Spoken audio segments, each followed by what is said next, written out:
Ассалаумағалейкум достар, ассалаумағалейкум сіздің құрметті сүйікті көрермен, тыңдарман, оқырман, подписчиктарымыз, инста-семья, ютуб-семья, телеграм-семья, телеграм отбасы, барлығымыз токсичный телеграм-семья. Барлығымыз бір үлкен отбасы болып токсичный подкаст бастайық енді. Исатай, өткен кезде бір апта бойы уақыт болған жоқ. Уақыт болмады, я. Әлем чемпионаты басталған күрестен, Исатай, уақыт болмады. Менде де уақыт болмады, если честно. Ну и сөзшіне керек сондай бір. Бақ, негізінде инфоповодтар болды. Біз бірнеше инфоповодтарды, как это сказать? Өткізіп алдық, жіберіп қойдық. Бірақ қазір лучше, как говорится, поздно, чем никогда. Ештен кеш жақсы. Енді, бірақ бастамас бұрын айта кетейін, біздің жиі қолдайтын бұл Витаман KZ. Мына рахмет, сілтеме бойынша тапсырыс беруге болады. Бұл ерлерге арналған дәрумендері. Тек қана для мужчин, для настоящих тигров, для настоящих таких, как яды. Ну, пока еще эффекта нет, но я принимаю. Вроде как нормально. И еще наши друзья из Cambridge Academy, с Академии Кембриджа. Who is on duty today? I'm on duty today. London is the capital of Great Britain. Если хотите также знать английский, как я. А может лучше? А может лучше. А может хуже. Кім білет. Никто не знает точно, как получится, но главное, әрекет жасаңдар. Надо попробовать, попытаться. Вот соларға тоже мыналыс, рахмет. Сілтеме бойынша өтуге, барлық ақпаратты көруге, танысуға болады дейсің ғой. Иә, сілтемеден барлық ақпаратты тауып алуға болады. Өткен аптаға келетін болсақ, ең басты бір инфоповод бұл Билал Мұхаммад жарақат алып қапты. Иә. Өкінішке қарай. Билал. Сөздің шыны керек, менде сезімде іште сондай бір сезім болған негізінде. Что-то слишком быстро согласился Билал. Сначала такой, жоқ, мен шықпайым, Шавкат титулға лайықты емес, біреуде тоже женсін, мен Камормен шығам, туда-сюда. И потом такой раз, все, Шавкат бергел, мен ашпын, мен там, то он говорил там, холодильник пустой, менде там, ет керек, Шавкаттың еті керек, или что там он говорил, я такой, что-то сен Билал, что-то жап кеттің. И все объявили, осы декабрьдің басында титул жекпе-жек, Шавкат, Билал, и такой, все, круто, все классно. Думал уже, сейчас в декабре и ноябре будем пилить подкасты, пилить разборы, обзоры, видео. Будем паразитировать на Шавкате, чтобы наш YouTube-канал развивался. Я подумал уже, тяжелый бой. Короче, уже в голове, понял, да? Все. И раз тут такой, все, Билал снимается, Билал да травма, Билал да какой-то, что у него там? Стафилококк па, вирус па. Аяғына бірдеңе болған, вирус кеткен аяғына. Қаттың өлген жоқпын. Енді менде де іштей ой болды былай, вот что-то прям барлығы тым әдемі кетіп бара жатыр да былай. Сосын іштей ойладым, осы Билал бірдеңе, бірақ былай ол ойларды қуып отырдым да сразу. Жоқ, типа нормально. Не, былай жаманшылық ойламай қойын деп, короче, өзімше. Жоқ, болмайды, олай нормально титулға төбелеседі. Шынымен де бір тарихи, біздің ММА үшін тарихи жекпе-жек. Ұтылсын, мәселе ондай емес. UFC-дің титулына таласып жатқан алғашқы қазақ. Бұның өзі тарих. Оған дейін қаншама UFC-де жүріп ұсақ түйек тарих жасап тастаған адам. Енді арғарай әзірше барлығы түсініксіз. Әлі міне бір аптадай өтті, бізге нақты бір кандидатура жоқ, түсінуімше табу қарсылас қиын болып жатыр. Және мына жерде тағы бір момент қой, Шавкат өзі кәдімгідей интерим тайтл сұрап отыр, яғни уақытша титул, бірақ промоушенның тарапынан мысалы ол қаншалықты дұрыс уақытша титул енгізу. Мысалы, соңғы рет титул жарты жыл бұрын қорғалды, жаңа чемпион пайда болды. Ол мысалы 1-2 жылдай жарақат алып жүретін, сосын восстановление, қалпына келу, операция жасайтын не емес, жағдайда емес. Ол 1,5 айдан кейін жаттығуға кірісе алады. Ар жағында тағы 2 айдан кейін условно титулын қорғай алады. 4 ай дейікші ары қарай, міне былайша айтқанда наурыз сәуір айларында дайын болады. Көктемнің басында мысалы даже 1 жылға жетпей тұр. Иә. Сондықтан бұл жерде бұл тек қана Шавкаттың былай іштей амбициясы және командасының да талабы шығар, бізге хотя бы интерим берінде. Но былай енді промоушнның бизнестің көзқарасымен алып қарайтын болсаң, қатты бір мәні жоқ сияқты. Өйткені жаңа чемпион, сосын көрдің бе, тағы бір явный бір контендер жоқ. Қазір мысалы Шавкатқа титульник берсе, окей, ол кіммен төбелеседі. Мысалы Леон Эдвардс болса, окей деуге болатын шығар, сосын енді интеримнің жағына сосын мынадай ой бар, бұл турнирде көрдің ба, Алекс Перейра келіскен жоқ, и Асакура мен Пантожа сондай бір вау емес та. И хотя бы бұл турнирдің бір несін, маңыздылығын, өзектілігін, бизнес тұрғысынан бір қызығушылығын ұстап қалу үшін, соны окей деп көнуге болады. Бір ғана яғни осы титул, уақытша титул үшін сондай ғана фактор бар сияқты, атақ уақытша титул енгізеді дегенге сенбеймін қатты. Қара, негізінде сондай бір егер болса, Шавкат кіммен шығады? Уақытша титул. Айтшы кім шығады? Рейтинг ашып қарайық қазір. Рейтинг мен ашылым. Мысалы, Камару Усман шығады дейді. Сондай бір ақпарат мен жерден естідім, оқыдым. Бірақ Камару Усман мен Шавкат бір залда жаттығады. Гил Клифф. Камару мүмкін шығатын шығар. Өйткені Камару кезінде Гил Бернспен шыққан. Они хотя бы в одной команде были, помнишь, был титульник. Но в целом там потом они дальше нормально общаются.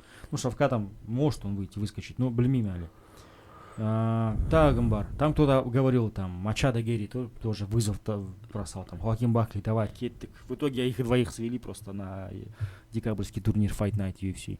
Декабрьдің 10-ма или қайсы там, или 14-ма. Так, кого еще смотрим? Джек Делла Мадалена бар. 4-ші орында. Сразу после Шавката. Ну, Австралияда номерный турнирде тұр. Все, уже. Колби Ковингтон. Ол шығуы мүмкін, бірақ білмеймін, вообще деньги, то есть состояние қандай вообще. Когда он последний раз дрался? Я вот не помню. Он дрался в последний раз, давай сразу же посмотрим. Он Эдвардсу проиграл он, тура проживут. Практически. Вот он может выскочить для него, сказать, если но он выскочит только за временный пояс. Жай ғана шықпайды. Жай ғана рейтинг үшін шықпайды, потому что он и так до этого дрался за пояс. Тагом бар. Мне больше всего, я вот думаю, что скорее всего поставит, наверное, Шона Брэди. И не титульник, а просто жай ғана шығады. Шон Брэди қазір 5-ші орында тұр. Выиграл он Бернса. Было это тоже вот относительно недавно. Қыркүйекте, да. То есть идеальный тайминг. Брэди из другой команды, 17-1, тоже вот он проиграл только лишь Белалу Мухаммаду. Может быть, он шығады, білмеймін. Поэтому, то, что титульник просит, понятное дело, команда, там, менеджер, Саят, ретінде, там, Дартим командасы, там, промоутерлар, там, менің ойымша сондай бермейді ау уақытша титульник. Көрме, бұл жерде Руби Entertainment'тің бір ықпалы жетсе, браво деуге болады, менеджментке. Бірақ бұл бокс емес, үйтіп бір титулды әйтеуір алып шығатын, қағазбен бір манипуляция жасап, кейде тіпті чемпионның титулын алып қойып вакантный қылады, біреу ол титулға таласу үшін. Бокста ондай манипуляциялар көп. Мына жерде сен UFC-де ондай манипуляция жаса алмайсың. Әрине. Бұл жерде структура өте бір демократичный, түсінікті. Және ол железо бетонда қатты өзгерте алмайсың. Ол жерде сол бір бизнес факторлар әсер етуі мүмкін. Егер қазір мейн-ивентке тағы бір лайықты жекпе-жек керек десе, міне бір ай қалды, бүгін міне қарашаның 4-і. Бір ай қалды. Осы арада не ойлап табады? Алекс Перейра келіспеді, болды. Қалғандар не істейді? Лайықты ешкім жоқ, сондықтан условный Усманды көндіре алуы мүмкін. Или сол жаңағы Ковингтон сияқты бір ветеранчиктер, бұрын Колби тоже уақытша титулға ие болды, бұрын 77-де. Сондай біреуді алып шығып, егер промоушнның өзі мүдделі болмаса, тым болмағанда бір сол номерной турнирдің статусын сақтап қалуға, иә. Әйтпесе 310-ды онсыз да андай бір танымал емес салмақ дәрежесі. Оған қоса Жапониядан кейін дебютант бірден шығып отыр. Бұл коммейн ивентке өте лайықты жекпе-жек, бірақ басты жекпе-жекке кішкене риск сияқты да. Сондықтан осы тұрғыдан ғана промоушнге бір қызығушылық болмаса, осыны алға тартып, мысалы менеджмент, барынша UFC-ге ықпал етуі мүмкін деген ой бар. Сосын көрдің ба, бұл жерде тағы да бір қозғайын деп отырған дүние, бұл Шавкаттың титул жекпе-жек ұзаққа созылып кетуі мүмкін. Иә. Өйткені келесі жекпе-жекте бірден титул алады деген не факт. Қазір сүрініп кетсе не қыласыңдар, иә? Қазір мысалы біреу атып шығып, ұтып кетсе, например, ұтылып қалса, иә? Ол или ұтты дейік жарайды, бірақ сосын Белалмен графиктер келмей қалуы мүмкін, иә? Белал қазір декабрьдің ортасында уже более-менее дайын болады да, тренировкасын бастайды да, Рамаданға дейін маған бір жекпе-жек беріңдер дейді, мен қорғаймын дейді. Не істейсіңдер сонда? Оны прикинь, оны вообще Австралияға апарып Джек Делламен қорғатып қойса, уже графиктер сәйкес келмейді да, онда примерно күзге дейін Шавкат күту керек болады да. Шавкат едак соңғы жекпе-жек бір жыл бұрын төбелес көрдің ба? Қазір да вариант жоқ, бас тартатын, уже бір жыл болды. Қазір төбелеспеймін, титулды күтемін десе, онда тіпті келесі жекпе-жекті шығармай қоюы мүмкін да. Иә. Сондықтан Интерим егер төбелесе, уақытша титулға ие болса, ол бір гарантия да. Уже гарантия. Что сен төбелесесің деген сөз. 100% емес әрине. Біз білеміз қазір, мысалы, Томас пен ол жер, Миочич пен Джонсты қорғап. Ну, просто Билал бұл Дана Уайтың любимчик емес қой. А Джон Джонс это the best fighter, the GOAT, the greatest fighter of all time. Видите, какой у меня английский. Так что, если не хотите, чтобы был такой английский, записывайтесь на курсы от Кембридж Академии. Ну, в целом, карт, жақсы карт негізінде. Бірнеше танымал спортшылар бар, бірнеше проспекттер бар, бірнеше, мысалы, Мавсар Евлоев пен Алжамес Серник маған Стерлинг осы жекпе-жек өте қызықты. Сэнди Люке мен Ник Диас тоже бір қызықты жекпе-жек. Ган мен Волков, білмеймін, бұл реванш негізінде, рематч. Не үшін қойған? Ну, болды, басқа ешкім жоқ, не істейді енді? Миочич пен Джонсты бүйтіп бөлек ұстап отыр. Мына жақта жап-жас бабының шарықтаған шағында жүрген Аспинал бәрін патырлатып отыр. Сондықтан енді тяждарда тоже бір движняк болу керек, амалсыздан уже көрдің ба? Былай қарасаң, жаңа бір серпін жоқ ауыр салмақта қазір. Иә, ол да бар. Миочич пен Джонс барлығын тормозить етіп тұр менің ойымша. Төбелес пәтеуір кетсінші, сосын жаңа бір движняк басталатын шығар деп ойлаймын. Ганда, Волковта топ 3-те рейтингте бар, екінші орында Ган екен, үшінші орында Волков тұр, сондықтан бұл жекпе-жек негізінде, келесі контендер. Иә, менің ойымша келесі контендер болатын сияқты. Немесе Ган шығады, немесе Волков шығады, Аспиналға шығатын сияқты. Өйткені Джонс осы 309-шы турнирдан кейін кетеді. Я думаю, что Джонс кететін шығар пенсияға. Все скажет, давайте, пацаны, до свидания. Мынаны қарашы, сайтта Сакуран фотосы жоқ. Официальный сайт UFC, титульник, Common Event. Ну, тут еще стоит Шавкат, бірақ Кай Сагурдың фотосы мүлдем жоқ. Как дебютант сияқты тұр. Ну, это вообще смешно, конечно. Так, кім бар? Ну, мынау бар екен ғой, Клей Гуида әлі шығады ма?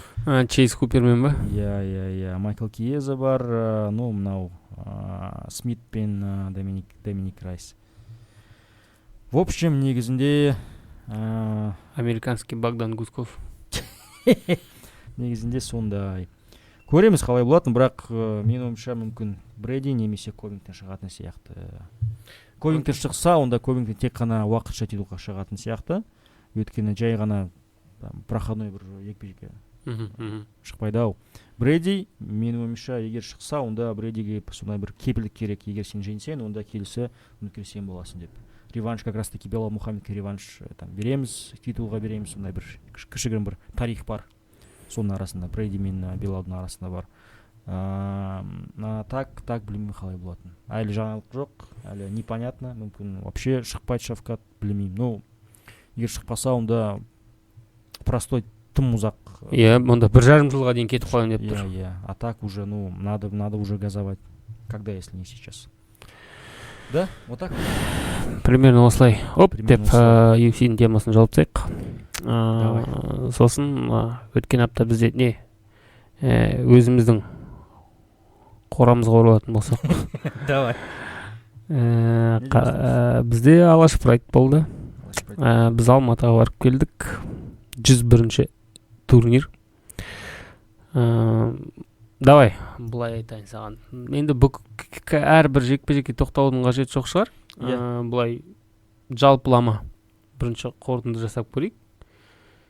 Или давай, лучше главный событиеден бастайық. Ну, меніңше тек қана главный событие ғана. Мүмкін Main-event шығармыз, бірақ вот қанша 13 жекпе-жек болды ма? 12 жекпе-жектің сенде карт жоқ па қазір? Или мынау басқа? Мынау Алаш Прайдтың карды жатыр. Давай, көрейікші. Ну, Алаш Прайдтың карды проспекттер болған, жас спортшылар болған, ветерандар болған негізінде, бірақ кім керек бәрі бар.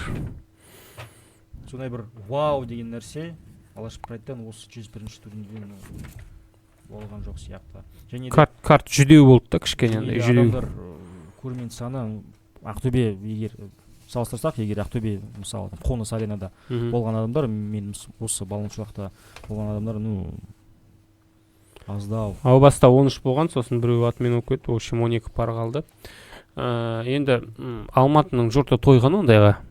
Алматының жұртына қазір ойбай-ау, хардкор деген біреулер керек, аренаға адам жинау үшін. Олардың өздері билет таратып әрең кіргізеді адамды аренаға. Қазір аймақтар барлығы қызығып қарайды да Алматыға. Аймақтарға барсаң, мысалы қара өткенде біз Ақтөбеде болдық, Алаш Прайдтың турнирінде, сосын Найзаның Қарағандыдағы турнирінде адам көп болды. Және ол жақта бір сондай бір керемет маркетинг жарнама жүргізіп жатқан жоқ қой. Ол жақта басты әсері неде? Ол жақта ештеңе жоқ. Ивенттер жоқ. Ол даже біздің ешкімге жоқ. Емейді ғой, в целом бір нормальный бір мәдени бір іс-шаралар өтпейді ғой. Бізде барлық движняк тірліктің бәрі осы Алматы мен Астанада. Ол жақта шынымен де сондай бір айтулы бірдеңе болса, қаланың басты көшелеріне 1-2 реклама іліп қойшы, болды. Бүкіл қала біледі да. Сосын основной там әр қаланың өзінің пабликтері бар Инстаграмда. Там жизнь в Караганде, сходим Ақтөбе деген сияқты. Сонда салсаң болды. Адам өткенде біз Ақтөбеде болғанда, турнир басталмай жатып, уже аренаның жарысы толып отыр. Мысалы деген сияқты. Ол жақта прям событие. Міне секрет, егер аренада адам жинайын десеңдер. Өткені Алматыда қазір менің ойымша андай бір Apex сияқты бірдеңе керек та. Кішкентай арена, бір 500 мың адам сиятын. Бұл былай компактно, чтобы картинкада әдемі көрінетін. Үлкен ареналар қазір Алматы мен Астанада қатты қажет емес. Осы жайлы айтатын болсақ, карт жүдеу. Мықты жігіттер бар. Екінің бірі там. Шынымен де конкурентный жекпе-жектер. Енді чисто спорт жайлы айтатын болсақ, спорт жайлы, бірнеше жекпе-жектер болды. Кім болды? Абдуқахаров, Даулатбек деген уже қанша жекпе-жек өтіп келеді. Кім Әзербайжан жігіті болды? Эмин. Вот Санжармен сонау титулға төбелесті. Мырзабеков Абылай деген дебютант, для дебюта прям жақсы. Средневестер жақсы төбелесті. Алхан Қыдыргелді, Нұриддинов, Сайдат Ахон деген. Ең андай дефицитный салмақтар ғой бізде.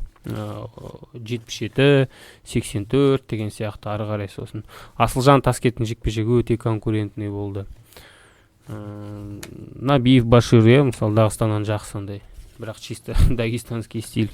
Кішкене көзге тартымды емес. Дагестанский стиль мен как раз таки айтарың бар, түсінуімше? Давай. Айтпеші және. Мен тоже эфир болған кезде айтқам тоже, что вот в целом сейчас вот ММА очень сильно поменялся, зрители поменялись. Никто не хочет смотреть, как кто-то 3 раунда постоянно борется и держит своего оппонента в партере. Я понимаю, это спортивная составляющая, я понимаю, что это спорт, все дела, разные стили. Но в то же время мы с тобой обсуждали тоже парадокс, да? Вроде как все хотят видеть бои в стойке, но никто не смотрит в боксинг. Ну, вот так вот. Если эта борьба такая, где-то там ты провел тейкдаун, где-то побил, встал, поднял, дальше там, ну, не просто 5 минут ты не лежишь на нем. Или ты, допустим, провел тейкдаун и бьешь его жестко, выходишь на болевой, завершаешь бой досрочно. Вот так. Если это такой там партер, тогда базара нет. Классно. Но если у тебя просто борьба, ты держишь его, ноги обнял у клетки, такой, ну это, не знаю. Мне кажется, промоутеры, президенты лиги, матчмейкеры лиги должны вот выходить в какой-то социальной сети, открытое пространство в эфир, вот как сейчас я сижу и говорить, если в следующий раз вот я вижу от тебя такое, я не буду тебя больше давать тебе бои. Потому что мне это не интересно, зрителям это не интересно. И так, что мы, то есть, бойцы из Дагестана должны поменяться.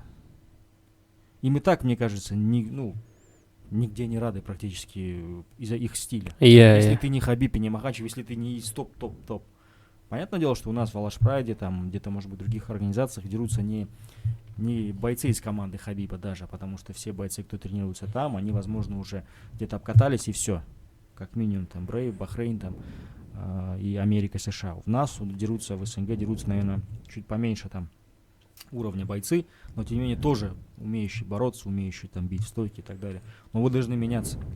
Иначе, никто не хочет смотреть вас. Я как матчмейкер, допустим, не хочу, и от вас еще многие, кто отказывается с вами драться. То есть вот Магомедов, Идрисов, кто там еще есть, Курбанов там и так далее. Я условно говорю, те бойцы, которые есть в разных лигах там. В Казахстане, да. Им тяжело найти соперников, хотя у них 1 бой, 2 боя, 3 боя, да? Из-за их стиля никто не хочет драться. И это головная боль для матчмейкера, головная боль для вас. То есть вы стоите простой. Қара, негізі кәсіпқой спортқа келген адам ең алдымен мақсат міндеттер түсіну керек те, өйткені бізде көп жігіттер любительскийде жақсы обкаткамен келеді. И олар любительский спортта, әуесқой спортта бар нәрсені былай кәсіпқойға аудара салады. Вот мысалы жақсы мысал бұл Аян Тұрсын. Уже 7 жекпе-жек кәсіпқойда әлі дым өзгермеген, әлі сол любительский стиль пятнашка, да, очконабирательный стиль. Мақсат міндеттер түсіну керек те, сен қазір профи спортқа ауысып жатсың. Бұл жерде ойын ережесі кішкене басқа. Біріншіден өз-өзіңге андай бір табулар қоюға болмайды. Мен осындай емеспін, мен сөйлемеймін. Окей, онда сенің гонорарың 500 теңге болады, 2500 емес деген сияқты, ары қарай сондай нәрседен басталып кете береді. Окей, онда біз саған қызықты жекпе-жектер бере алмаймыз. Өйткені ол даже не то, что матчмейкер мүдделі, оған даже сен өзің айтқандай, онымен шыққысы келетін адам көп болмайды. Онымен шыққысы келетін адамдар сосын андай болады, екінші, үшінші сорттағы жай чисто гонорар үшін шығады да, сосын 40 секундта құлай салады. Условно. Сондай моменттер көп болады. Яғни бізде келген спортсмен, ол профиға ауысқан кезде бұл басқа әлемге келген адам екенін түсіну керек та. Ол сол баяғы любительский спорттағы психологиямен жүруге болмайды. Сондықтан маған бірден профиден бастаған жігіттердің көп ұнайды. Байқадың ба, қазір любительскийде обкаткамен көп жүрген адамдар профиде ашылып жатқандар көп емес. Прям сирек кездеседі. В основном қазір жақсы жүріп жатқандар негізінен любительский базасы андай бір сборныйды көрген, талай жылдар бойы Қазақстан там зарплата алып жүрген балаларды айтып отырмын да, ондайлар азды. Прям реально, может Бағдат бар шығар, Сағынды айтуға болатын шығар, фишканы түсінгендер. Көбі сол любительский мышлениемен қалып қойды. Бұл негізінде еще Бакирдин байланысты ғой. Тренер соған жауапты керек. Өйткені даже если любитель болсан, мысалы там, где я тренируюсь, мой друг, он является тренером по рукопашному бою. То есть я вижу, как тренируют другие тренера, я вижу, как они выступают, их ученики. То есть они бьют там. Вот чисто по рукопашке сейчас говорю, чтобы никто не присылал мне людей и не говорил, что давайте накажем этого человека. Чисто по рукопашке говорю, я же был на многих соревнованиях по рукопашному бою, там удар в живот, удар в голову, 1 балл, 2 балла и так далее. И многие бойцы, спортсмены, они такие работают. В живот, в голову и уходят, то есть одиночным ударом бьют.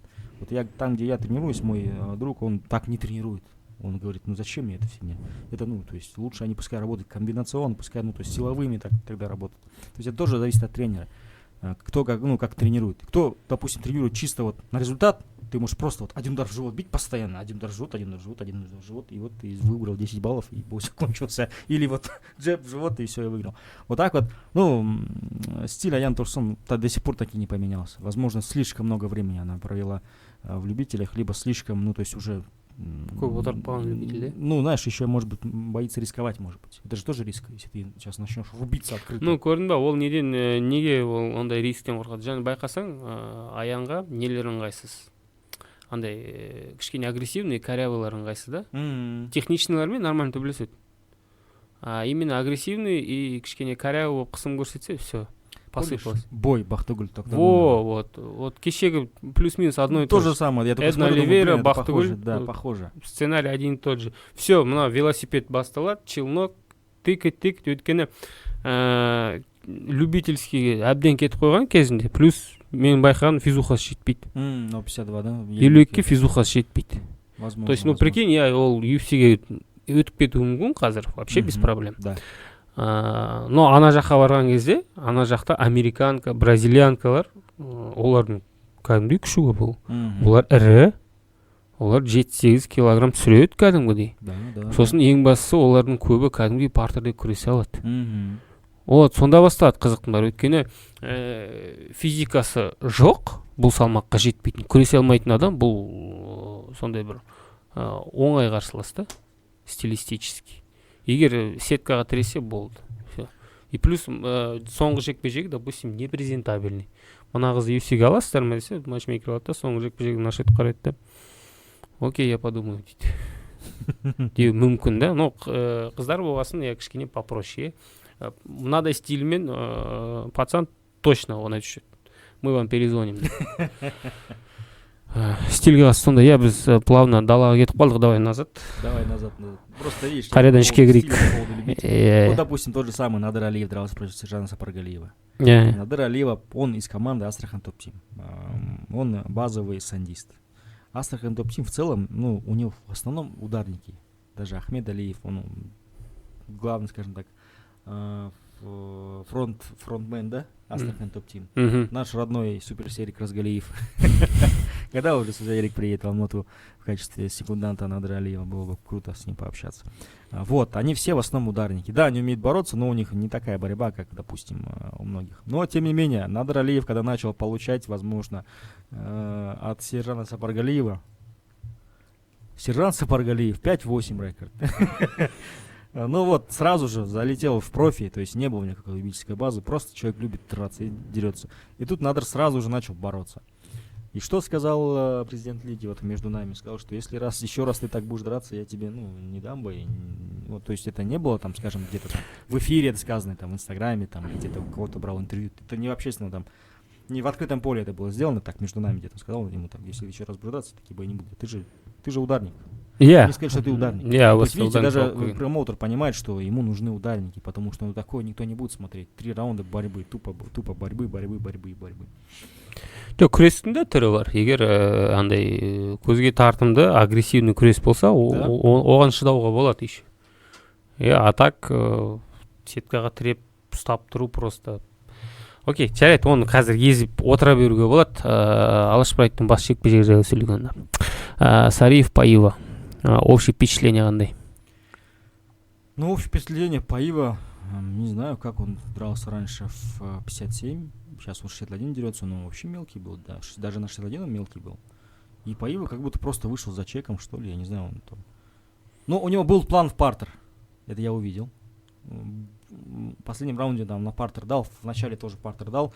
Но Сариев, возможно, из-за того, что был бас жекпе-жек, титул, тоже осторожничал, много где осторожничал. Мне кажется, что мог бы его досрочить еще в первом раунде. Или во втором. Потому что удары у него мощные были, быстрые были удары, комбинации сильные были. Я не знаю, почему он дальше не додавил. Мне кажется, что он мог смело это сделать. Ондай ощущение болды, әсіресе бір екінші раундтар кезінде. Вот, я говорю, екінші раунд. Шынымен де қосып жүрсе, потому что комбинационно, но почему-то осындай андай бір любительский деп айта алмаймын тоже, я, но кішкене андай сақтық болды да. Да, осторожно такой стиль. Прям Паиваның ударларына бір тым бір үлкен бір құрметпен қараған сияқты болды. Типа, команд, зачем деген сияқты. 5-ші раундта түсіндім күрестен неге қашқанын да. Все-таки партерде біраз проблема тудыра алды. Просто уже 5-ші раундта 20 минут бойы төбелескен адам, 20 минут бойы басынан соққы жеген адам уже партерде бұрынғыдай күресе алмайды. Егер 1-ші раундта солай партерде күресе, окей, ол бөлек әңгіме, ол жерде может әлдеқайда қауіпті болар ма еді. Ну по раундам 4-1 скорее всего, да, 5-ші раундта ғана алды деп ойлаймын поева, и то так с натяжкой, да, чисто қонақ ретінде бере салып қойды 5-ші раунд. Қонақжай халықпыз ғой, бере салып қойды. А так 57-нің баласы екенін көрініп тұр да. Мен өткенде анау мысалы UAE Warriors'та вообще жекпе-жек жасай алмай қалды ғой, салмақ жасамай. Тимур Валиев қателеспесем, иә. Сол кезде ойланып қалдым да. Ойладым, мен енді былай өмірде көрген жоқпын, сол кезде ойладым, мынау походу қосып алған уже салмақ. Өйткені бұл 57-де жүріп, сосын 61-ге ауысты ғой. Өйткені есіңде ме, Жалғасбек Төлескен 57 жасай алмаған ол. Иә. Жасамай шықты салмақты. Сосын 61-ге ауысып кетті. Омейли Морозовтан таяқ жетті, кетті сосын. Ойладым, ойбай, мынау онда 61-ге де вес жасай алмайтын күйге жетті ғой. Бірақ Русланмен қарағанда, Руслан окей 61-ге келеді. Иә, ірі денелі көрініп тұр. Ана бала кішкене даже 61-ге де келіңкіремейтін түрі бар. Но в целом танымал спортсменді жеңді. Әйтеуір мына бір проблемалар Сариевтің артта қалды деп үміттенейік. Иә. Өйткені әзірше, былайша айтқанда Сариевтің ең бір сондай шыңы ол Хабибтің айтқан сөздері, иә, Руслан жайлы Малачиевпен төбелесер алдында. Вот UFC-ге баратын бала. Қазірдің өзіне дейін жұрт соны айтады әлі. Но одан кейін қаншама, одан кейін 3 рет жеңілді. Пәленбай жекпе-жектен құр қалды, салмақ жасай алмай қалды. Өткенде мысалы Илми Аминмен 4 рет төбелеседі ме, неше рет болды өзі отменалар. Я мысалы и кішкене бәлкім жастық болды ма, 3 рет отмена болған. 3 рет отмена болған, иә, мысалы бәлкім жастық болды ма білмеймін. Анда-мында то поп ММА-ге шықты барып. Қазір нормальный лига, серьезный лиганың чемпионы болды.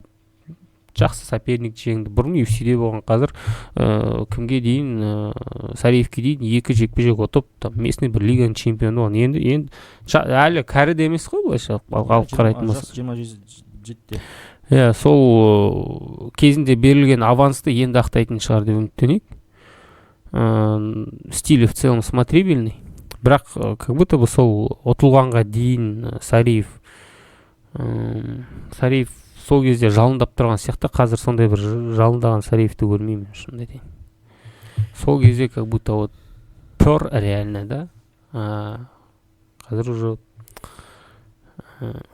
өшіп қалды деп те айта алмаймын, бірақ может уже жас келгесін кішкене басқаша қарай бастады ма жекпе-жектерге деген сияқты. Но уже бұрынғыдай агрессия көрінбейді жекпе-жектерінде.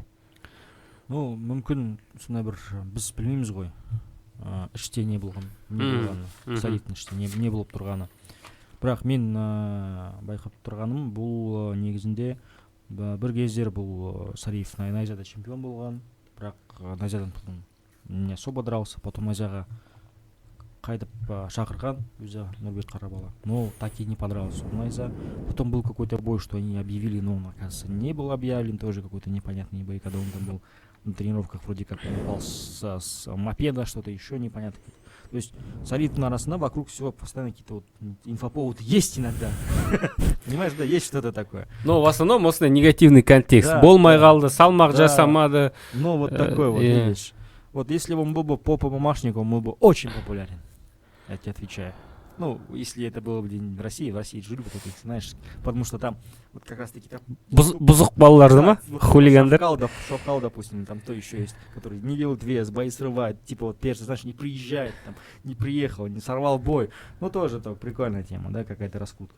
Здесь же, ну, не знаю, с чем это связано. Ну, мне Руслан нравится как боец, он такой, стиль у него хороший, ударный. Ну, вот нужно, как будто, знаешь, вот Русланға какой-то специалист, эксперт какой-то, бапкер, прям хороший бапкер, чтобы сказал, так, Русик, давай поработаем с тобой, чтобы ты всех выключал. Все. Түсіндім. Борьбы, мы вообще не будем делать борьбу, никакой партер. Как только лишь партер, сразу встаем и всех будем щелкать. Қара, бұл жерде даже, возможно, андай бір технический специалист емес, типа тренер, физподготовка деген, возможно, андай бір ментальный біреу керек, типа ментор, там, білмеймін, гуру, кішкене былай көзін ашып бүйтіп көрсететін, или қасында бір қасында былай қарасаң то чисто бір анау айтып жатыр ғой Шукатаев, Сүндет сол просто кенттермен жиналып алып спарринг жасап жүрген бала сияқты болып көрінеді да.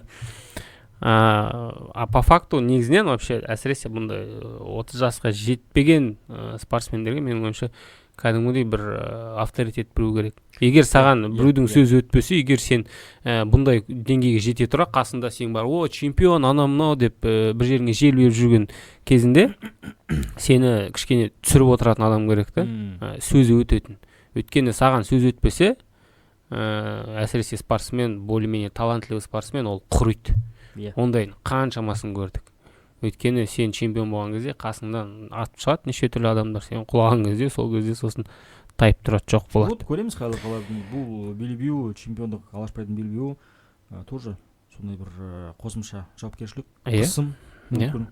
Бірақ сөз үшін керек, сен айтып тұрған Сариевтің 18 жекпе-жегі бар. Кім болса да, қандай тренер болса да, егер бір нәрсені айтса, мүмкін Сариев өзі скажет, хватит, менде опыт есть. Ты знаешь, где я дрался, как я дрался, с кем я дрался. Сондықтан, давайте я лучше так же буду сам тренироваться и так далее. Ну, мне Сариев нравится, импонирует. Боец всегда такой. Ну, по крайней мере, последние бои. Ну, до американо с Вандерлем Сильва неплохо было. Дело коснулось Партера, все. Все закончилось быстро. С Партером проблема у Сариева. Я думаю, что, возможно... Ну, не знаю, что будет. Будут защищать Алпсберге? Ну, кім бар Алпсберде, иә? Сол баяғы Жаватов па? Жоқ, Жаватов қазір мысалы Майсурадзеге ұтылып қалды соңғы жекпе-жегінде. Или Майсурадземен шыға ма? Майсурадзе Алпсберг жасай алады ма? Вот, тоже вариант. Ну, Майсурадземен стилистически қарау қызық болар еді. Ну, опять-таки бұл жерде вот өзіміздің жігіттер деген тағы басталады да. Почему Майсурадзе грузин, Сариев қазақ?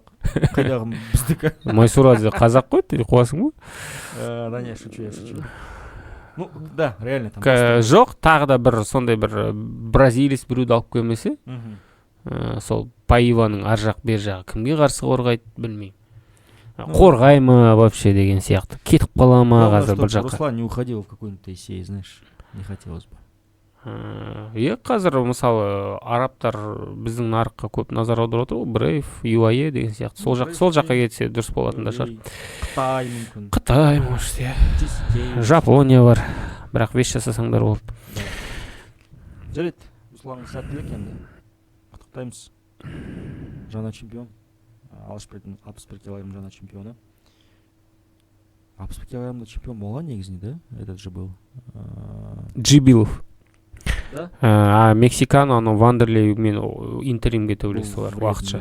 И что в итоге? Потом ушел этот Вандерлей Джибилов, что в итоге? Джибилов отказался от титула. Все. Көрдің ба?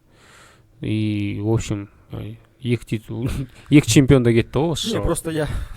Видишь, что там октагон, ты понимаешь, ростер есть. Я могу зайти в рейтинг всегда. Айза я перестал следить. Ну, қара, Бекзат Жасия бар бұл салмақта. Джибиловке за титул ұтылған бала. Соңғы жекпе-жегінде нокаут. Вот Жасия мен Русланды қоюға болады. Екеуі де ударниктер, екеуі де қазақ. Алашбайдың политикасына ұласпайтын жекпе-жек просто. Мне кажется, надо такие бои делать. Ну, вообще, мен қарсы емеспін, жасау керек. Конечно, это будет точно, это будет классный бой. Я тебе отвечаю, это будет классный бой. Но Алашбайд он саған жасамайды. Ну, а почему Алашбайды проще привести бразильца, да? Да. Білмеймін, айта алмаймын. Ну, көзқарас сондай. Да, если ты выиграешь бразильца, это реально чемпионский чемпион. А если ты выиграешь казаха за чемпионский бой, несмотря, ну, не важно, что этот казах может половину бразильских бойцов вырубить. Да? Ну ладно, жарайды. Давай. Алашбайдың көшіп дала файтинге көшейікші. Давай. Дала файтинг. Дала. Білмеймін даже. В общем, нас попросили сильно не говорить про дала, про файтинг. Да? Да, ну спросили же наши друзья хорошие. Меня никто не просил. Не, меня попросили лично, да? Сказали. Сильно особо не газуйте. Ну, вы знаете, это невозможно сильно особо не газовать. Мы уже, как я тот раз говорил, Исатаем, вот у нас с Исатаем есть суперспособность. У нас есть способность не нравится То есть вызывать негативные эмоции, какую-то даже ненависть в наш адрес, в нашу сторону у влиятельных взрослых ағашық. Ағашық. И только ММА қатысты емес жалпы. ММАдан тыста тірліктеріміз бар. То есть, когда ты что-то говоришь вот здесь на подкасте, пускай это может быть правда, которая не нравится, а может быть это неправда, но то есть это личное мое мнение, почему я должен его скрывать и его опасаться. И стесняться его, да? Да. Но сейчас не буду защищать телофейсинг, но скажу свое мнение. Да, я понимаю, карт был очень сильно проходной. Очень сильно проходной карт был. Но были бои вот такие конкурентные, допустим. К примеру, бой там Ержан Исин, я думал, что выиграет, точно выиграет. ЖБ выиграет. Ну, видишь, какая Ну, значит, сен Байран Шамадовтың кім екенін білген жоқсың. Да, видишь, я же Азербайджан особо за этим ММА не особо не слежу. Я знал того Ержана, и на фоне того Ержана думал, что, сейчас пах-пах, и душканет его, возьмет там на какой-нибудь банан-сплит, попутно еще задушит. Сариевке титулға соперник тапты. Шамадов? Байрам Шамадов. Мұқағали Несіпбайды ұтқан жігіт. Чемпион Алашпрайд Гран-при. Вот соны алып келесің де Сариевпен төбелесесің. Все. Изи. Гениально просто. Изи. Изи матч. Короче, вот видите, придумал уже. Ну, в общем, видишь, по поводу карда. Но были конкурентные бои, допустим. Алишер Габдулли неплохо подрался. Хотя он всегда так дерется неплохо, да? Жуман чуть не улетел в нокаут. Это стабильно, это тоже, да? Жуман. Ну, Еркеблан в своем стиле. Тахтай, в целом мы все были уверены, что он выиграет. Аян Турсов, так же подралась, как и она обычно дерется. Но я могу сказать так. Задачи, которые ставились перед турниром Dala Fighting, он в 100% выполнил. Провести турнир в Астане, собрать людей в Астане. Год назад был такой большой турнир. Сколько людей было? Солдат был, реально было, много людей было. Не было действительно билетов в продаже, их не было в свободной продаже. Все пытались зайти на турнир, но никого не получалось. Карт, я просто понимаю, я теперь понял. Вот я и так понимал до этого. Но теперь, когда ты такой сравниваешь, условно Октагон и условно там Dala Fighting, понятное дело, нельзя их сравнить. У того одни провели один турнир, у тех уже больше 70 практически турниров, с учетом селекшенов и так далее и тому подобное. Там почти... сен ондай стандарттармен өлшей алмайсың оны. Но я могу сказать точно, что аудитория-то одна. Я могу сказать точно, что аудитория ММА в Казахстане уже давно переросла карды Dala Fighting Championship. Вот такие турниры наша аудитория уже не воспринимает. Когда вы привозите бойцов сборной мира против сборной Казахстана, и все должны обязательно казахи выиграть. Иначе, будет ни о чем. Вот так, когда так делаются карды, наши уже такие понимают, что это не пойдет. Сен жаңа дұрыс бастадың, мақсат міндеттер. Жалпы бұл даже промоушен деуге де келмейді әзірше, может разовый акция шығар. Жалпы Dala Fighting Championship деген құбылыстың мақсаты не? Бұл жерде мақсаты ММА емес. Давай вот объективно қазір Қазақстанда лигалар бар. Найза, Алашпрайд, Октагон. Бұлар ММА үшін жүрген адамдар. ММА индустрияны қалыптастыру, дамыту, чемпиондар шығару. Мына жерде кішкене бұл жерде ММА бұл тек қана құрал, инструмент. Белгілі бір мақсаттарға жету үшін. Ал енді ары қарай ойлаңдар, қандай мақсаттарға жету үшін? Дала қырандар деген жастар бір ұйымы бар. Вот бұл соның былайша айтқанда промо акциясы. Жазда мүмкін көрген боласыздар. Көшеге жиналып, біз нашақорлыққа қарсымыз деп ұрандатып жатқан акцияны көрген боласыздар. Плюс-минус соның маңайы. Барынша андай бір тартымды карт жасау. Алып қарайтын болсаң, жастар бар, проспекттер, ветеранчиктер бар, жұлдыздар бар, попамашник бар.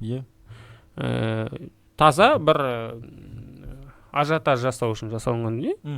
Және былайша айтқанда движняк, және де сол жаңағы Дала қырандар деген ұжымға былайша айтқанда сол промоакция реклама ретінде. То есть, өздерің қараңдар, сендер қазір мен ММА-ден бірдеңе түсінетін адамдар айтамын. Әсіресе менің телеграмымда ана жерде Dala Fighting-тің бытшын шығарды уже барлығы. Енді ММА қарайтын адам екенсіңдер, картты алып қарайсыңдар ғой, кім төбелеседі? Үндістан, Иран, мысыр деген кезде түсінуге болады ғой, уилл чоп кім екенін білесіңдер айналайындар. Сондықтан оны көрген кезде уже сендердің ожиданияларың басқа болу керек та. Мен мысалы ал баста карта көрген кезде окей, мен түсіндім, и мен как-то бір оларға прям андай бір завышенный стандарт болған жоқ. Вау, я не ждал тоже. Да, ол бар. Сосын бұл шынымен де кішкене MA аудиториядан тыс шыққан дүние. Бұны MA аудитория қабылдаған жоқ. Типа андай кәдімгі хардкорный машинтер. Мен мына жақпен де сөйлестім. Мен мысалы бір-екі MA-ден дым хабар жоқ адамдар менен билет сұрап. Мне понравилось. Все же вырубили все. MA-ден дым хабар жоқ адамдар менен билет сұрап, өйтіп әйтеуір кіріп алды. Олар вау дейді. Шоу классный, базар жоқ. Болды. Не болды, не түсінбей жатыр да вообще. Просто шоу классно, адам аренада көп, как UFC, короче, понял?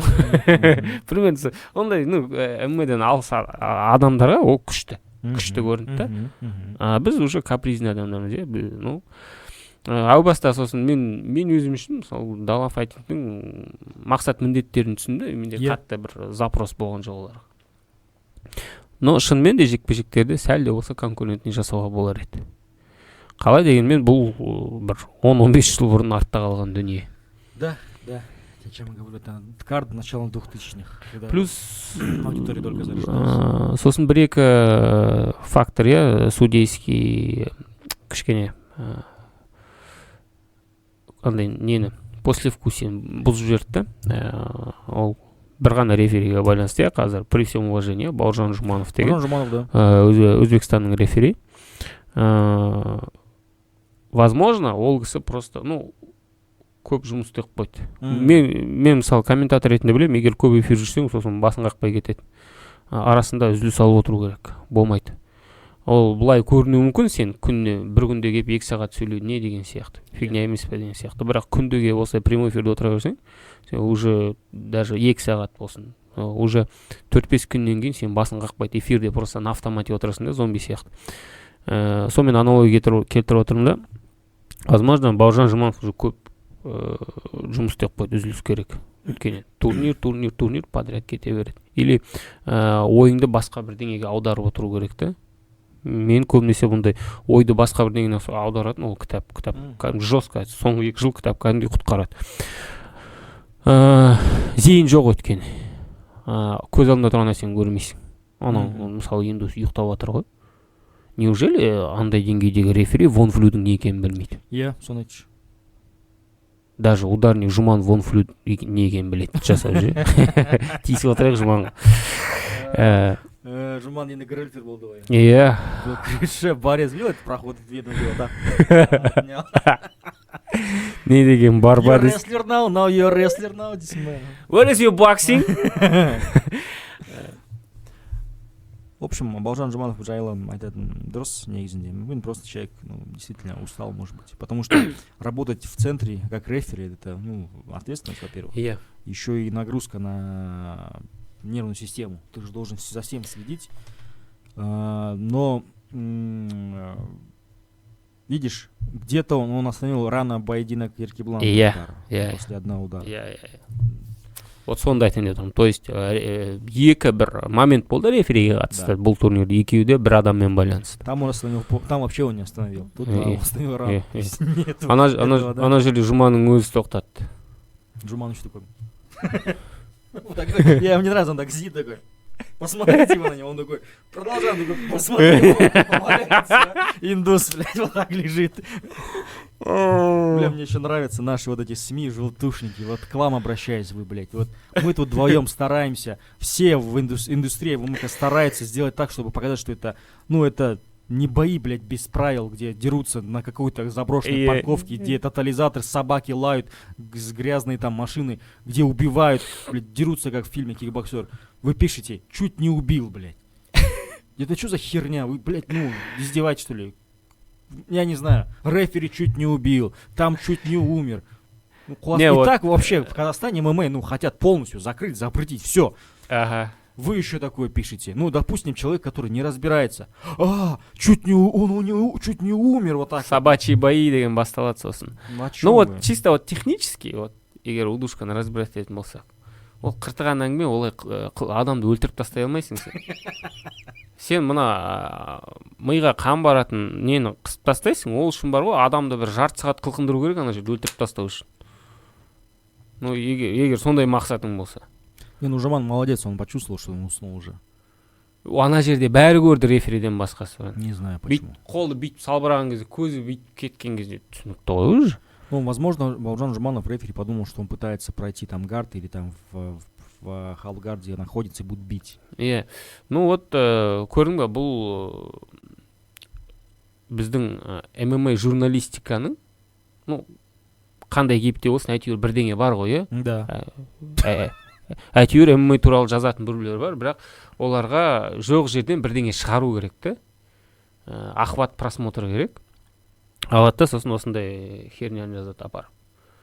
Өлтіріп тастады, өлтіріп тастауға жақын қалды, өлтіре жаздады, төреші өлтіре жаздады деген сияқты кете береді да. Но по факту кішкене зерттеп қарасаң, ана жоқ жерден алып шығарылған нәрсе де. Бұл да ММА-дің бір образына кері әсер етеді. Это негативный образ. Ну, я понимаю, вам нужны охват, вам нужны кликбейты и так далее. Я там сам иногда так, когда свои YouTube-видео называю каким-то образом, специально, чтобы какую-то реакцию вызвать. Но я не пишу, что кого-то убили, кто-то умер там и так далее, чуть не умер. Ну, такой бред, если честно. Тоқтардың жекпе-жегін, тоже ерте тоқтады. Ну, там можно было дать реально еще пару ударов. Ну, реально, ну, Тохтар реально бы добил, и все было бы нормально. Не думаю, что там какая-то такая, ну, сложная была позиция, ну, то есть для Тохтара. Ну, так, еще есть что-то по боям? Какие еще бои? Тохтар. Ну, реванш нужен теперь на октагоне. Еркебулан Тохтар против Хайтам Эльсаета. Как ты думаешь? Потому что Еркебулан же любит драться с всеми по 2 раза. Не, ну я не, знаешь, я не ожидал, что Еркебулан так много будет, ну, зрителей придет на Тохтара. Все-таки его аудитория, мне кажется, больше вот в южной части Казахстана находится. Бар екен. Мен ойлаған жоқпын сондай адам көп жинайтын сияқты. Так, про Турсын мы уже поговорили, да, по поводу Турсын. Уилл Чопа и Василий Тахтай оставим наконец. Так, у нас были проспекты. Шаносов Руслан, хороший. Манап Жолдасов. Жолдасов вышел на замену, тоже хороший. Мы его еще увидим. Я думаю, что Султан Киялов меня... Ну, там понятно, голами тоже не его уровень. В любом случае, даже после такого простоя. Но я слышал от людей из команды Киялова, что Гулами чуть не сделал, там 6 килограмм не согнал на 80, не так он сказал. Полутяж го? Вышел там, да, больше 90 килограмм. Ну, Киялов молодец. После простоя, думаю, теперь куда-то надо подписать. Хотел бы увидеть его в октагоне, если честно. Я жақсы вес, жаңа айтқанда дефицитный вес, сондықтан бұндай жігіттер жоғалтуға болмайды. В тусовку бойцов из Узбекистана залететь. Навыки ударки есть, навыки партера есть. Насчет борьбы не знаю, какая там борьба, но навыки хотя бы, ну, треугольник сделать, пускай даже на Теймуру Гулами, но тем не менее, значит, уже одна из коронок. Что у нас тут? Жамбал Амаликов, Жавгашар, Кайсар, тоже проспект, ничего говорить не будем. Кожахмед Имангали, ну, в своем стиле выиграл, 5-0 теперь. Ну, будущий, я думаю, претендент. Один из проспектов претендент. Октагонның не 65-те там уже. Вот не понял, поединок Сунета Айткулова. Слишком быстро закончился. Что там было? Бам-бам двоечка была, да, кажется? Родригес Сарафин. Один проход и все. Да. Сундет перешел в новый вес. Для него, кажется, польза пошла, да, вот в Алты килограмм. Конечно. Для него самый, он такой вот заряженный, видно, что большой, прям, и это его природный вес нормальный. Я думаю, что в будущем, может, и в легком он нормально. Я легковес, аля 4 жылда даже 70-ке кетеді, скорее всего. 65 килограмм, 66 килограмм для него идеально. Самое правильное решение он принял. Чтобы себя Алишер Габдуллин и Эльбей Азизов. Я слышал, что, ну, то есть от людей, близких к Алишеру Габдуллину, что якобы мы к нему негативно относимся, плохо относимся, что якобы все время хейтим и критикуем. На самом деле это не так, мы всех критикуем, всех хейтим, у нас нет любимчиков, кроме Жумана Жумабекова. Ну и его мы тоже, да? Ну и его мы тоже, Андасана, да, чтобы он не расслаблялся. Да нет, шучу на самом деле. Мы ко всем бойцам относимся одинаково. То есть если мы что-то говорим про Алишера Габдуллина, пускай себе там не принимает близко к сердцу, мы про всех бойцов все говорим. Что по поводу Алишера и Эльби Азиз? Ну, давай, вот, даже октагонда, вот, Габдуллин всегда более-менее конкурентный бойлар қабылдайтын адам. Да. То есть Габдуллин бір мешокпен төбелесіп жүрген есімде жоқ, шынымды айтайын. Короче. Біз айттық, ол андай бір яркий емес. Вот, мы про это же говорим, чтобы запоминался. Былай есте қалмайды, стилі де, возможно, смотрибельный емес, но по факту, чисто вот спортивно алып қарасаң, постоянно, даже вот далаға, қарашы, мына, условно, 90% мешок алып кеп, неге именно Алишерге жеңілмеген жақсы проспектті береді? Да. Дайте мне вот хоть раз, я вот, может, просто, что я вышел, быстро подрался, ушел. То есть, Алишер просто наше пожелание, чтобы он хотя бы либо трештоком занялся, пускай даже если в боях ему может там ярко заканчивать бои, просто говорил, что я буду с любым, что-то нужно, какой-то образ ему сделать. Просто уже у него уже сейчас 15-4 рекорд. 15-4. Как ты думаешь, много ли бойцов знает, фанатов знает про существование Алишера Габдуллина в Казахстане? Чисто хардкорнылар. Вот, видишь, нужно, чтобы что-то как-то... Я чисто про это говорю. Ержан Истанов, Байрам Шамадов, Ержан Истанов. Вот сколько лет выступает Ержан Истанов, и это все нужно было сделать так, чтобы ты закончил карьеру на Далафайтинге? Кішкене печалька бар. Вот я такой, это не тот промоушен, где заканчивать нужно карьеру. Это промоушен, где нужно начинать карьеру, либо, по крайней мере, залетать, подраться и дальше идти. Но это не тот промоушен, где такой ты оставляешь перчатки и уходишь. Да. Не надо было. Надо было, может, попросить какую-нибудь лигу, того же самого Алашпрайт, делайте мне один бой. Шымкенте. Там, выбрать хороший, правильный вес, чтобы... я видел какое-то ощущение, что он перегнал слишком дрыщом был. Может быть. И быстро устал, такой, дайте мне пофиг, бразильца, с которого я могу выиграть. Прямо не стесняясь, дайте мне, я хочу закончить карьеру вот именно в Алашпрайте. Я начинал там, я хочу закончить там. Скорее всего, көрдің ба, Ерекенің андай жеңіл бір мешокпен төбелесуге дәті бармады да. Мүмкін солай, да. Условно, 100% отам деген адаммен төбелесуге дәті бармады деп ойлаймын да, кішкене. Ты и так же со всеми дрался, все можешь просто здесь уже выиграл. Вот, допустим, Естанов, бір индус, египтянинмен төбелесе вообще претензий болмаушы. Конечно. Чисто так, за заслуги прошедших лет, да? И қазір жасап жүргені бар, түсінуге болар еді. Но осы турнирде кім Габдуллин мен жаңа Азербайжанстың аты қалай? Шамадов, Байрам? Жоқ, Габдуллин төбелескен. Эльби Азизов. Эльбиден кейін вот самый конкурентный, вот екінші бой. Возможно, даже мыналардан асып кетті, потому что позрелищней было, смотрибельней. Да. Что Миржан пытался же там отправить нокаут. Әсіресе екінші раунд вообще качелі кетті оны жерде. И все. Сондықтан сол қынжылтатын кішкене карьерасын дәл осылай аяқтаған. То есть біреуді жеңіп, көңіл күй көтеріңкі. Осымен аяқтадым, все, енді мен тренерім деп кетсе түп жақсы болар еді. Окей енді, не істейсің. Болғанысы болды. Өткенде есіңде ме, Тлауов Исенгулов қотылып, Мергеннің ең бірінші турнирін тоже карьерасын аяқтап кеткен. Осындай нәрсе тоже кривой матчмейкинг. Исенгулов ол кезде ешкім білген жоқ, ол Бағдос қотылған бала, ешкім білмейді. Алтта, опа, ұтылып қалыпты. Мүмкін просто ешкім білмеді, наверное, білген жоқ, что Ержан хочет закончить карьеру. Ержан ол сөзінде айтты, типа мен аяқтау ойымда болған жоқ, енді түсіндім деген сияқты болды, қою керек. Может быть, если бы он выиграл бы легко, может быть, и дальше продолжал. Тут уже не знаем конкретно, уже видишь. Так, давай дальше. Жуманов, ё-моё, Абхилаш Раут. Жумабеков. Жуман, твои бои, блин. Твои бои не скучно комментировать, но твои бои, блин. Жумана еще бой в конце ноября. Он говорит, что это реванш против Вандерли Левандовски. Но это не реванш, это абсолютно новый бой без партера в стойке за пояс. Да, я буду защищать же пояс. Че, он же отказался от пояса, пояс вакантный теперь. Зачем ты так трался за пояс, чтобы от него так отказаться? Жуман, что за дела? В общем, начал, как обычно. пропустил. Пропустил, как обычно, дейсің ғой. Жуман. Красавчик. Не. Себя, вот все стабильно в этой жизни. Всегда все стабильно в этой жизни. Власть коммунистов в нашей стране, дейсің бе. Шучу. И бои Жумана. Я и говорил, что скучными бои Жумана не бывает. Жуман. Маңызды емес, отты ма атылды ма десейші, там по-любому что-то будет. Шынымен де, вот өзді мойындады, айтпақшы, Жуман. Кішкене менсінбедім деп, короче.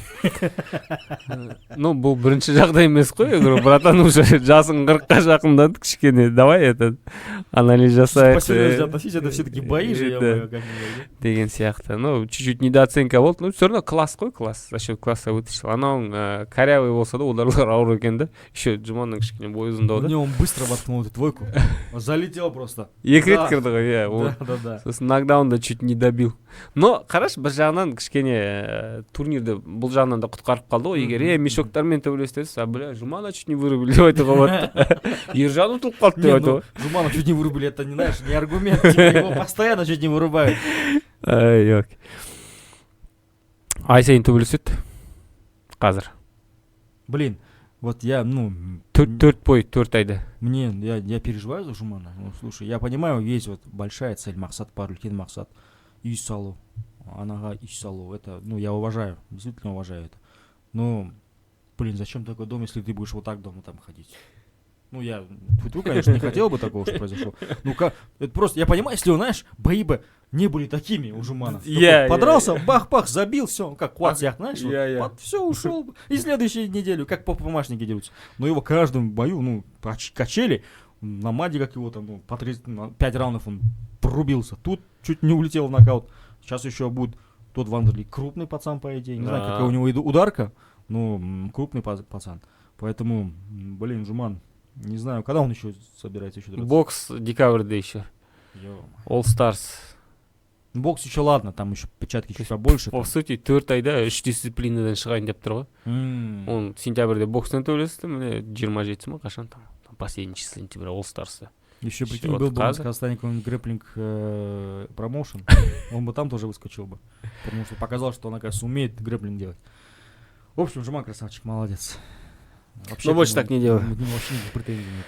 К нему никогда не претензий, никогда не было. Шамрат Калилов, Тагор Калео дос Сантос, Бразилия. Вот там, не знаю. Максимально странный бой, очень. Да? Он ударил, поднял, тут упал, башку что-то непонятно. Ол, короче, тұрғыз жерді ғой, он, по идее, берген кезде он его вырубил уже. Он его вырубил. Тот упал, желкесін канвасқа соқты да, видимо, ауыр тиген біріншіден. Екіншіден, оятып жеген ғой. Скорее всего, так и было. Потому что, құлаған кезде движениесінен түсінікті болды да, что он уже в полете спит. И уже дополнительные ударлар уже там в целом не так сильно решали. Но ГНП болған кезде желкеден ұрған жоқ Шермурат. Там вот все по защите, все в голову было. Поэтому там он желкесін ұстап жатты ғой. Желкеден бірақ удар болды. Ол өзі барып канвасқа құлаған кезде. И все. Но условно Калиловтың деңгейі емес бұл, конечно. Конечно. Елу жетіде төбелескен бала ғой негізі. Весовой категориясынан қосты. В основном елу жетінің баласы. Так, Тоқтар и Тақтай. Тақтай, Тоқтар. Еркелон, Тоқтар. Беру керек төбелесуге. Вот рефери вот здесь вот поторопился. Менің ойымша более-менее бір раунд төбелессе, ары қарай қызығырақ болар еді уже. Там уже шансы чуть-чуть поравнялись бы. ММА-да біраз төбелескен, опытный, да? Просто, уже жасы 40-қа келіп қалған. Но в целом навыки кикбоксинга бар. И байқасаң, сразу аяқты қоса бастады. Он чуть-чуть побоксовал, мощь почувствовал, такой, не, сразу аяқты қоса бастады. Но нокдаун чистый болды. Бұған күмән жоқ. Но сондай бір есеңгірейтіндей, ес-түссіз жататындай болған жоқ та. Рефери ананың құлаған түріне қарап чуть-чуть поторопился. Вот такие вот, знаешь, когда быстро останавливают, особенно в боях с Тохтаром, вот если бы это был какой-то другой боец, забыли бы, прошли бы мимо. То есть, если, допустим, вот, к примеру, Шамрат Калилов, вот этот Калео дос Сантос, тоже непонятная ситуация, там тоже что-то остановили, ударил, все забыли. там, может, какие-то другие бои, где быстро остановили, тоже Синдоти Атху там и Родригес Саров, тоже быстро все там забудут и так далее. Но с Еркебуланом Тохтаром скажет, что это? Тащите этого актера опять. Ну, что это там? Я сендер актерді алып шығып жатсыңдар анау мынау. Я тоже так могу, дайте мне там это мешка, и я там в один удар ударю, и ол жұртқа сөйлеуге не береді да, мүмкіншілік дейсің вот сендер актерларды алып шығып жатсыңдар деген сияқты. Вот момент такой. Ну, я думаю, да, надо было просто дать лишних пару ударов. Ничего страшного не произошло. Я всегда за то, чтобы, да, там, допустим, когда это тяжи, к примеру, там Нгану бьет Феррейру в PFL, там, и несколько ударов там лишних попадает, там реально масса огромная. И там какие-то проблемы сейчас у этого Феррейры. Ну, вот здесь вот можно было чуть-чуть дать пару-тройку ударов, ничего бы страшного не произошло. Тахтай, чоп. Білмеймін, мынадан басқа результат күттің ба сен? Ну, знаешь, как если бы Тахтай выиграл бы быстро, сказали бы привезли мешка. Если бы Тахтай бы выиграл бы во втором раунде, сказали бы, Тахтай не может выиграть мешка. В любом случае, как бы он не выиграл бы, все говорили бы, что был бы негатив все равно. Онда не істеу керек. Надо было другого соперника дать просто. Ну, Тонидің келмегені өкінішті енді. Короче, с Тони это был конкретный фейк. Я думаю, что многие это поняли. Тони даже не знает вообще о существовании Василия Тахтая и турнира Далав 1 Championship. Ты знал об этом, да? Тони не был. Ол Тони UFC'де жүрген адам ғой. Я не знаю, чья это была идея. Но это было очень, на мой взгляд, очень неправильная идея. Надо было просто изначально заявить Чопа. Ну да, здесь еще, знаешь, нам организаторы турнира дали рекорд Чопа 42-11. На самом деле у него рекорд 42-22. И что? Это деле? Тоже ни на что не повлиял, ничего не поменялось. Да, ничего не повлияло, он там на поражение, на серии с поражений идет. Понятное дело, он выходит только ради чека сейчас. Но называть его бывшим бойцом UFC это тоже неправильно. Он там один бой подрался, его победили, его выгнали потом. Я сейчас просто факты говорю. Я даже сейчас не говорю, что вот надо было так просто вот. Еще момент такой, и там вот бой, потом после боя все превратилось просто вот в концерт, в стендап. Всех Василий позвал, я понимаю, всех там сказал всем рахметы, всех там поблагодарил свою маму, которая его поддерживала, там работала и так далее. Все прекрасно понимаем. Сказал, что он против нашего Карсман. Он сказал, в общем, все, что можно было, он в голове держал, все сказал. Не знаю. Все это очень как-то, странно смотрелось. Қара, вот с точки зрения вот таза телевизиядан алып қарайтын болсаң, бұл көрініс онша емес. Конечно. Октагонның ішінде адам деген толып тұр. Как будто бір проходной двор сияқты, бәрі кіріп шығып жатыр, микрофон анаң қолына, мынаң қолына кетіп жатыр да. Бұл өте бір тұрпай көрінеді. Вот чисто телевизия. Кезінде Алашпортта осындай проблемалар болған, білесің ба? Қазір более-менее келістірді. Даже октагонның турнирлерінде ондай болады, жоқ адамдар кіріп кете береді. Максимально шектеу керек та, октагонға кіретін құқығы бар, бір әрі кетсе айналдырған 5-6 адам ғана болады. И то әр адамның өзінің кіретін уақыты болды. Мысалы, тренер мен секундант только 2 раундтың арасындағы 1 минуттың ішінде кіре алады. Қалған уақытта тебе там делать нечего, например. Рефери жекпе-жек кезінде ғана кіріледі, жекпе-жек біткен кезде свободен покидай сразу деген сияқты. Сондай моменттер бар, оны телевизия жасау керек. Надо түсіретін адамдар канал айту керек. Онша көрінбейді біріншіден, екіншіден ұзақ сөйлеген тоже онша көрінбейді. Конечно. Өйткені адамды жалықтырып жібереді. Плюс турнир уже бітіп жатыр. Өте көп нәрсе ана жерде болған, ол в целом жанкүйерге ештеңе бермейді, телевизияға ештеңе бермейді, жай ғана просто хронды сол жерде тағы да 20 минутқа ма қаншама ет деген сияқты. Вот осы тұрғыдан бұл түкке керегі жоқ нәрсе былайша айтқанда. Сондықтан бұл жалпы далада болды, басқа турнирлерде болады, бұны бірдеңе істеу керек. Бұл кәдімгі дерт болып кетті. Бұны емдеу керек, өйткені адамдарға түсіндіру керек, микрофон берілген кезде оның осындай функция мақсаттары бар. Ол мынандай тізім алып шығып, бәріне рахмет таратудың керегі жоқ ол жерде. әрі кетсе бір 2-3 минут сөйлейсің, болды. Ол флеш интервью, жаңа ғана төлескен адамға не қыл дейсің сен деген сияқты. Мысалы ол жерде шығып интервью алып жатыр да, мысалы Василий жарты сағат сөйлеп болды, еще сұрақтар қояды, журналист бар тағы сұрақ қойып жатыр да. Мысалы наоборот, сен ана жерде түсініп отырсың ғой, қазір мынаның барлығы тікелей эфирде телевизияға кетіп жатқан, сенің мақсатың тез жауып тастау. Это, видишь, еще возможно зависит от режиссера. Режиссер должен говорить: все, заканчивай, все, слишком долго, давай, можно, забирай как его микрофон и говори, что давайте там дайте аплодисменты Василию, мы с вами прощаемся, все. Тоже. То есть там, потому что режиссер должен, кто-то должен взять на себя ответственность. Неважно, кто это заказчик и так далее, сказать: все, это ни о чем, давайте, заканчивайте и так далее. Кто-то должен взять на себя. Ну, то есть это смотрелось некрасиво, скажем так. Я сейчас скажу, там люди скажут: нет, мы заслуживаем, это наш турнир, это мы там его хедлайнеры, мы должны это все сказать. Ну, көрдің бе, егер сендердің турнирлерің, сендердің хедлайнерлерің, сендер хедлайнерсіңдер, сендер жасап жатсыңдар, онда сендер ең алдымен бұл турнирдің бір жұрттың несінде, жадында бір жақсы бір сезім ой қалдыратынды ойлау керексің. Ну да. Эгоист болып өздеріңді ғана ойламай. Да. Өйткені негативный шлейф көп бұл турнирде. Ол да бар, давай честно. Мен мысалы олардың көп жасап жатқан дүниелерін құптаймын, там белгілі бір дүниелердің пропагандасында мысалы. Бірақ осындай моменттер түсінбеймін. Барды бар, жоқты жоқ деп айту керек. Бұндай нәрсе шынымен де кішкене бір негатив қалыптастырады. Да. Енді сендер жасап жатырмыз, біз жасап жатырмыз деген төбемізге шыға алмайсыңдар ғой деген сияқты. Сондай момент, но көп андай бір стандарттарыңды көтермей қойыңдар, әсіресе хардкорный ММА фанаттарға айтарым, бұл турнирге.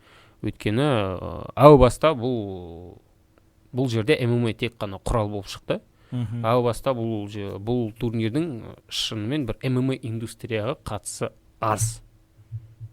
Косвенно ток. Негізгі мақсат міндеттері ММА-ге түк қатысы жоқ. Бұл жерде ММА тек қана құрал ретінде шығып отыр. Бұл сайып келгенде біз осыған келеміз. Да. Соны ұмытпаңыздар. Бұл бір андай не поп ММА емес, не профи ММА емес, екеуінің бір ортасы, былайша айтқанда бір шоу, белгілі бір слой общества дейді ғой, қоғамның бір бөлігі үшін жасалынған дүние, белгілі бір пропагандалық, саяси, пиар мақсатта жасалынған дүние. Оны қазір мына жерде айтуға болады, не үшін жасалып жатқан, тағы да ары қарай қопарып, тағы да 1 сағаттай отырамыз мына жерде.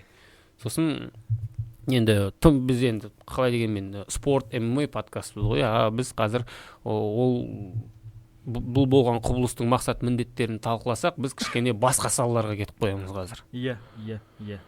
Сондықтан осымен аяқтайық дала файтинг жайлы. Тағы да қосарың бар ма? Тағы бір үрдістер, бірдеңе, соңғы жаңалықтар айтарың? Жоқ, ештеңе жоқ. В общем, вроде как все обсудили, да? У тебя что-то есть? Білмеймін, тағы 1-2 тем уақыт хром бар бізде. Тағы бір 15 минуттай уақытымыз бар. Давай, что мы можем вспомнить. Высосать из пальца. Диас брейвке кетіп барады. Ну это не высосать из пальца, это... Жако октогонда төбелеседі. Только біздің емес, и даже өзбектердің емес.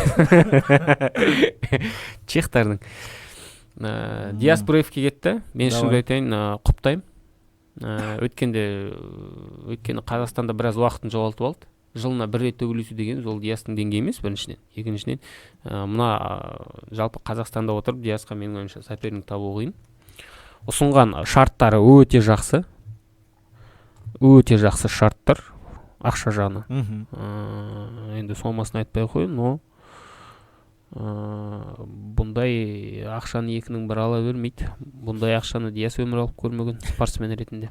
Самый большой гранат, да? И кішкене басқа перспективалар ашылып жатырды. Қазір соперник белгілі, жақсы соперникті берді. Брейвте төбелескен, уже 6 жеңіс сериясымен келе жатыр.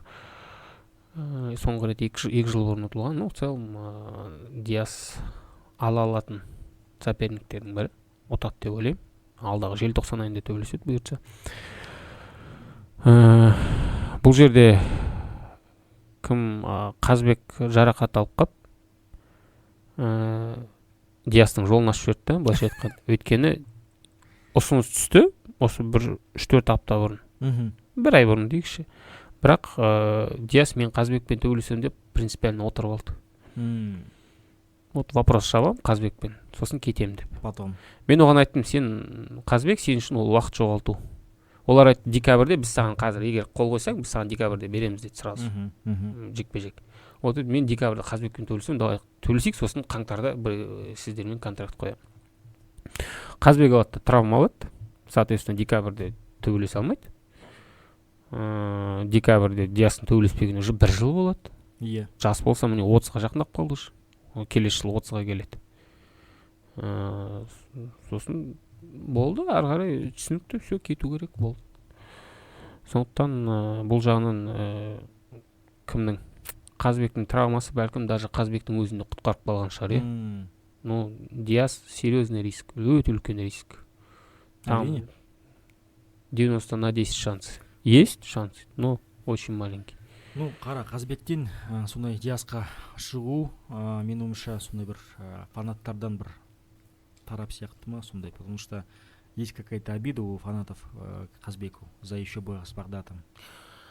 И что типа кек қайтару ма? Типа избегает, берет там, ну, выбирает все легкие соперников и так далее. Ну, по факту просто ведет свою карьеру грамотно Қазбек. Потому что, ну, все говорят, там, ушел, там, иди, пой дальше. То есть он пошел в ту стезю, где никто не знает про ММА. Взял и оттуда привел сюда людей. Теперь какая-то часть, пускай даже, но немного, но все равно будут смотреть, следить за ММА. То есть мы с тобой обсуждали, ты говорил, что Диасу поединок абсолютно не нужен. Я такой, ну да, он с точки зрения спортивной составляющей ничего ему не даст, только лишь там, ну, может деньги заработать. И, возможно, будет там не такой сложный поединок, как против там бразильцев, там, кыргызов, японцев и так далее. Но я говорю, с точки зрения медийки, именно в Казахстане, этот бой наконец-то может ему дать то, что он не получает до сих пор. То есть он очень такой по уровню высокий боец, высокого уровня боец. Но его до сих пор фанаты там не признают, особенно в нашей части страны. На юге тем более, возможно, его, наверное, мало кто знает там, потому что в тени остается, да, он вроде как, а вся слава достается более, вот свет прожекторов светит на таких вот, как Қазбек, который более яркий. То есть бой с Қазбеком все равно привлек бы аудиторию какую-то, и где только, Диас, оказывается, если он всех там душит, всех там убивает, все умирают в партере от Диаса. То есть он бы дал ему какую-то медийку. Но это все равно рискованный поединок для Диаса в любом случае был бы, потому что, ну, это ММА, тут нельзя проиграть, это не высшая математика, где ты говоришь, вот это выиграет, это проиграет, все, давайте сделаем. Там все что угодно может произойти. Кто знал, что Багдад там с Қазбеком так подерутся и будет такое решение спорное, да? Или кто знал, что там Дастан с Суданом Жолдашбеком где подерутся так, и судьи посчитают, что Жолдашбек выиграл. То есть там все что угодно может произойти. Я не говорю, что обязательно произойдет, но это ММА, может быть там неправильно восстановится, что-то там отравится, или там что-то пойдет не так, или вес не сделает, пояс лишат, там, ну, обычно такого не бывает с Диасом никогда. Но правильное решение для Диаса, в любом удобном случае, ты и я, мы об этом всегда обсуждаем, что Диасу, ну, пора уже, нету соперников, сколько будет лига привозить ему иностранцев? Ростера нет, кто там стоит, там на победной серии был, Бахлан же был, да? Ну, и то ол Брейвке ұтылып қалды Пакистанда. Ну, его можно в целом поставить на титульник, потому что он там в Найза же не проиграл. Ну.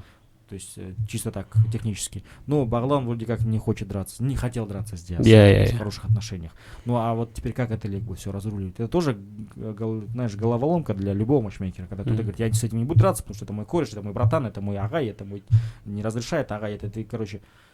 Все, всем лучше стал, Диасов лучше стал в том числе, потому что через Брейв можно смело куда-то дальше двигаться. Иә, қазір енді бізде вакантный титулға таласқан ұнатады ғой біздікілер бар. Қазір таласады енді, мынандай подковерный ойын басталады да, уже по-любому Диас кеткесін уже матчмейкерге удочка лақтырып жатыр.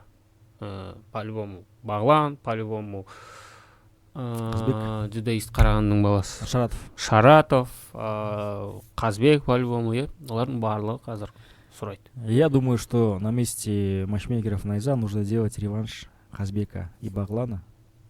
Багдата, извиняюсь. Багдата.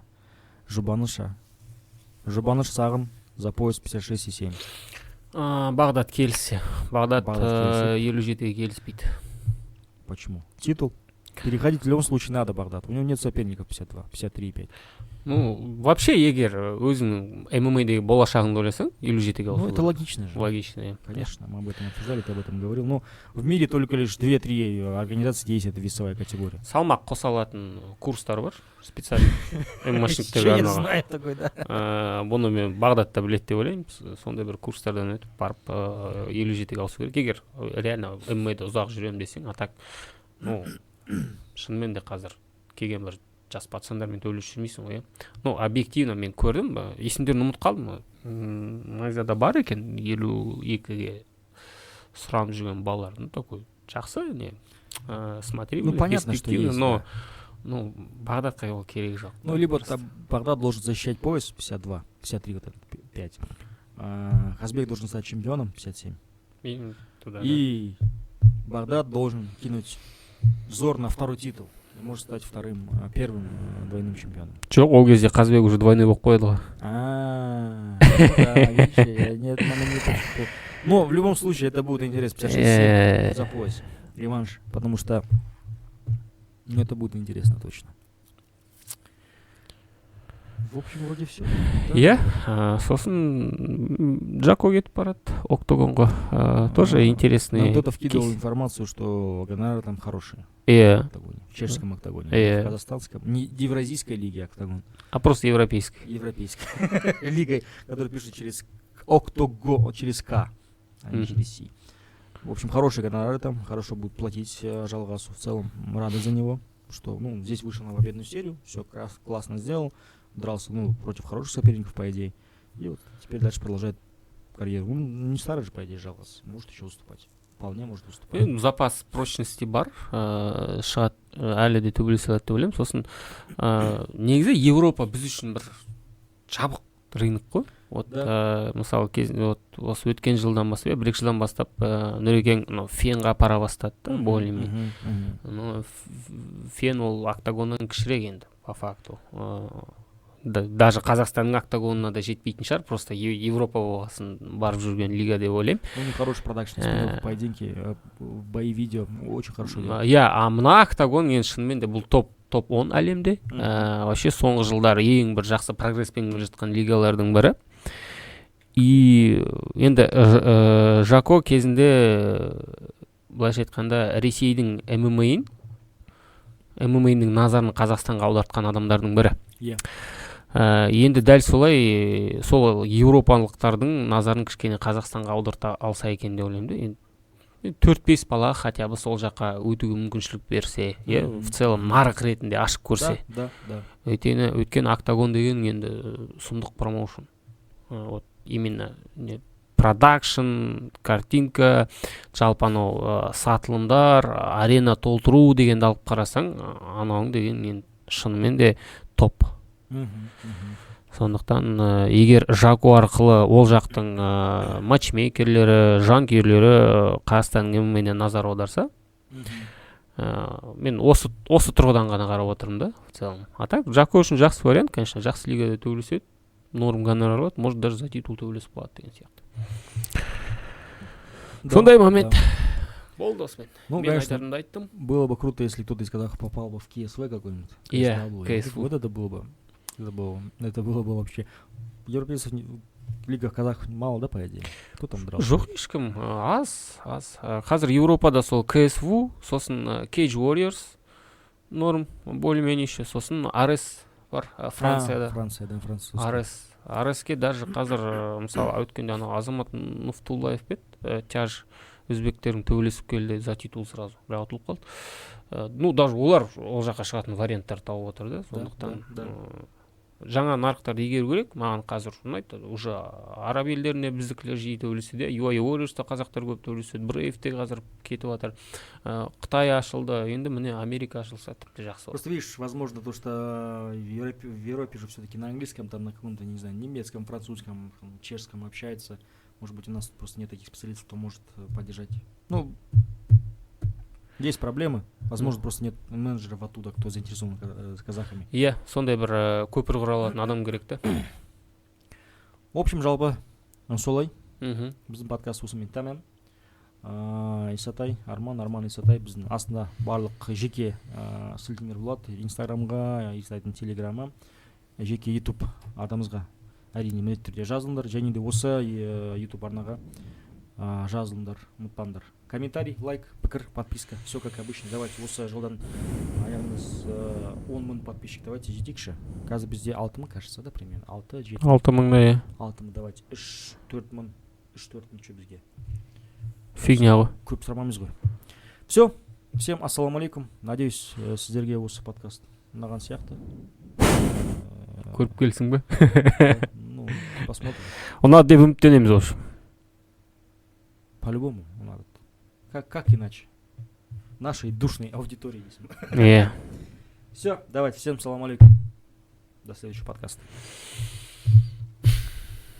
Да. Что там? Что пишет в Телеграме? Усек чейн. Усек. Усеки.